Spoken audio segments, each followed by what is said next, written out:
Panthoi kawe. Yam pamjay. Ha.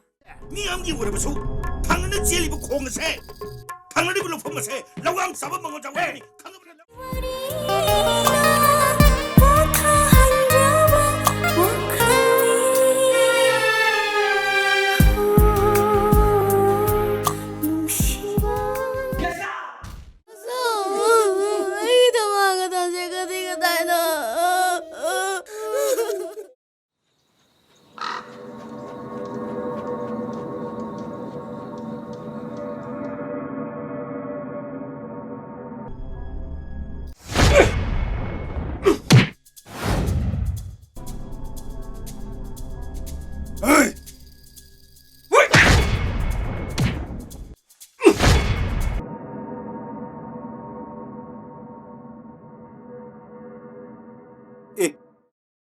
Kanano?